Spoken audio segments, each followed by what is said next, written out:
بسم الله الرحمن الرحيم. احنا هنعمل مع بعض النهاردة الفطاير بالعجوة. انا هقول بسم الله على طول في الوصفة. عندي هنا معلقة كبيرة خميرة فورية، معلقة كبيرة سكر، و3 معالق كبار لبن بودرة. لو مش متاح اللبن البودرة ممكن تحطي بديله اللبن العادي. نحط ربع كوباية مية دافية، وهنحط بيضة بحرارة الغرفة، وكمان هنحط ربع كوباية زيت نباتي، ونقلب المكونات ديت بالعجان. لو مش متاح العجان نقدر نعملها بايدينا عادي، مفيش مشكله. انا قلبت المكونات. عندي هنا 3 كوبايات دقيق عليهم ذره ملح. هنزل كده بالتدريج، ممكن قابلين لزياده وممكن قابلين للنقصان، ده حسب ما تاخد العجينه معاكي. انا عامه هوريكم شكل العجينه وملمسها عامل ازاي. لقيت الدقيق، العجينه لمت معايا هنا ب3 كوبايات دي بالظبط، ما خدتش مني اكتر من كده. انا هنقلها في بوله تانية. انا هغطيها بقى واسيبها من نص ساعه لساعه تخمر براحتها، وبعد كده نقول لكم نعمل ايه. العجينه عندي خمرت، بسم الله. هطلع الهواء منها وهبتدي اكورها كور صغيره طبعا متساويه. هعمل كل الكميه كور كده بنفس الشكل. خلصت كل الكميه بنفس الطريقه. عندي هنا عجوه انا طحنتها في الكبه علشان اضمن ان كل قطعه فيها بقت قد بعض، وعندي معلقه سمنه او ممكن تحطي زيت. انا بس هقلبها كويس كده عشان تتطعم.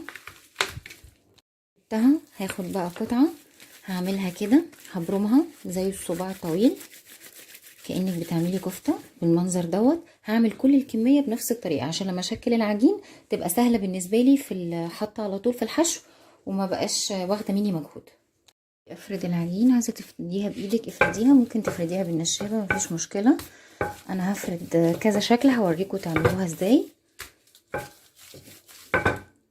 فردتها بالشكل المطول ده كده، وهحط العجوة في قلبها.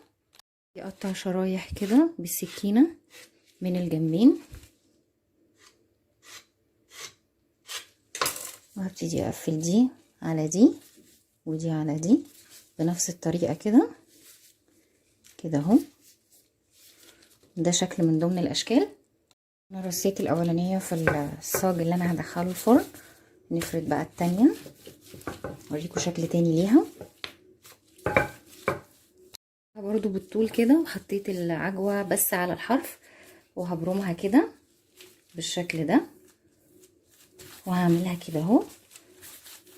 هعيد عليها تاني وهجيب بالسكينة هعمل فيها فتحات كده بالشكل دوت، واروح عاملاها كده تبقى بالمنظر ده. طبعا انت الاريح ليكي والاسهل اعمليها. انا برضو هعمل لكم شكل تاني.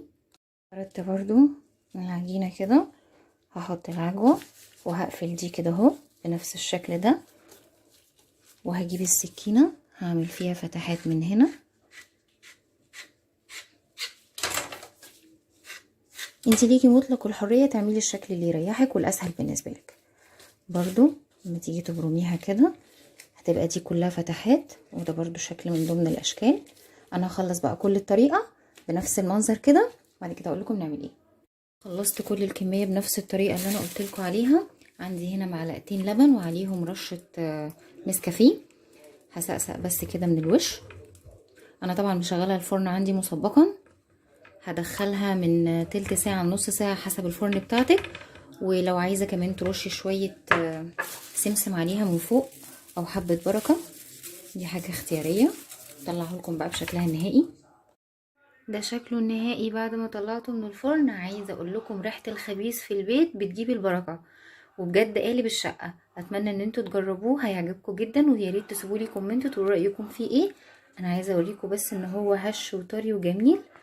ان شاء الله لو اتبعتوا الوصفه هتعجبكم جدا. ولو عجبك الفيديو لايك وسبسكرايب وشير، وان شاء الله